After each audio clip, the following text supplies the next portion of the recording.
तो नमस्कार मेरे साथियों, आज आप मेरे साथ 10.2 का पहला प्रश्न करने वाले हैं। साथियों, आपकी एक जानकारी के लिए बताऊं कि इस प्रश्नों में क्या है ना, मैं आपको बहुत ही सरल टाइप के प्रश्न है, बस आपको एक फॉर्मूला पता होना चाहिए। इसमें क्या होता है साथियों, इसमें जैसा कि आपको दिख रहा है परवल है, एक परवल है, एक चित्र होता है, उसमें क्या होते हैं, कुछ समीकरण होते हैं और कुछ इस प्रकार के अजीब मतलब समीकरण होते हैं और कुछ नियता समीकरण, ये चीज़ होती है। ठीक है ना साथियों। तो आपको क्या है, देखिए इस साइड आप देख सकते हैं, ये बना हुआ आ रहा है, क्या आ रहा है, जैसे कि देखिए अपन को ये दिया गया है, ये क्या दिया गया है, अपन को दिया है वाई स्क्वायर बराबर में 12x। ठीक है ना साथियों। तो इस साइड अपन आप देख सकते हैं कि यहाँ पे नीचे लिखा हुआ है कि वाई स्क्वायर बराबर में 4ax। तो क्या है ना साथियों, इस वाले में मतलब जैसा कि आप देख सकते हैं यहाँ पे क्या है ना कि वाई स्क्वायर है, तो वाई स्क्वायर पे अपन इस वाले परवलय का इस्तेमाल इस वाले चित्र का इस्तेमाल करेंगे। आप अपनी किताब में देखना, वहाँ पे क्या हुआ, आपको 4 चित्र दिखाई देंगे, उनमें से एक चित्र ये है। ठीक है ना साथियों।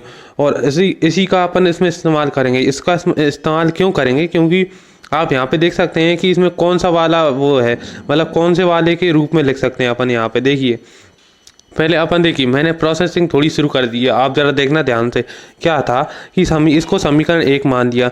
यहाँ पे अपन को शीर्ष ज्ञात करने हैं, इतना तो आपको पता ही होगा। यहाँ पे क्या है, यहाँ पे ए का मान ज्ञात करना होता है अपन को शीर्ष निकालने के लिए।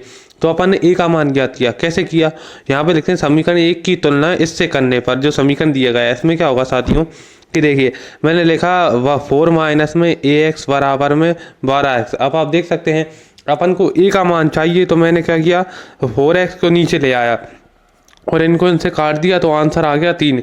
अब देखिए, अब आते हैं नाभि के निर्देशांक। इन नाभि के निर्देशांक में क्या होता है साथियों, ए आगे पीछे हो सकता है या माइनस प्लस का हो सकता है। तो इसमें क्या है ना, इस चित्र में क्या आप देख सकते हैं, क्या है यहाँ पे नाभि ये है, एफ को नाभि बोलते हैं अपन। ठीक है ना मेरे साथियों, ऐप को क्या बोलते हैं, नाभि बोलते हैं। ठीक है ना मेरे साथियों, ऐप को अपन नाभि बोलते हैं।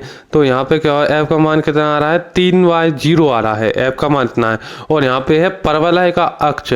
अब एक बात ध्यान में देना साथियों, परवलय का अक्ष वो होता है जो उसका उल्टा होता है। मतलब जैसे यहाँ पे अपन को y दिया गया है ना, तो आंख बंद करके आप x लिख देना, और अगर यहाँ पे y x दिया गया हो तो आंख बंद करके y लिख देना।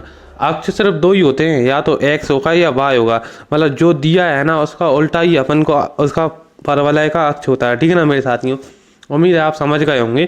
क्या है ना, सरल सा ही प्रश्न है, बस आप थोड़ा कंसंट्रेट करने की कोशिश करना, आपको सब समझ में आएगा। ठीक है ना मेरे साथियों, कोई बढ़िया। अब नियता का समीकरण, नियता आपको साइड में देख सकते हैं, ये लिखा है x बराबर में माइनस के a। तो यहाँ पे देख सकते हैं a का मान माइनस में रख दो, बस वो नियता का समीकरण आ जाएगा। आपको इतना तो पता ही होंगे, आप देख सकते हैं इसमें नियता किसको कहते हैं, अक्ष किसको कहते हैं और नाभि किसको कहते हैं। और देख, ठीक है ना साथियों, ये आंसर आ गया। ठीक है ना। अब अपन को एक और चीज़ याद करनी है, क्या याद करनी है, नाभि लंब, नाभि जीवा की लंबाई। ठीक है ना साथियों, इसको कैसे याद करते हैं, इसका फॉर्मूला होता है नाभि जीवा, इसका फॉर्मूला होता है 4 में a, मतलब 4 में a इसका फॉर्मूला होता है। ठीक है ना साथियों, आप यहाँ पे कर देना, ये इसका आंसर आ गया। चलो आपको मिलते हैं अगली वीडियो।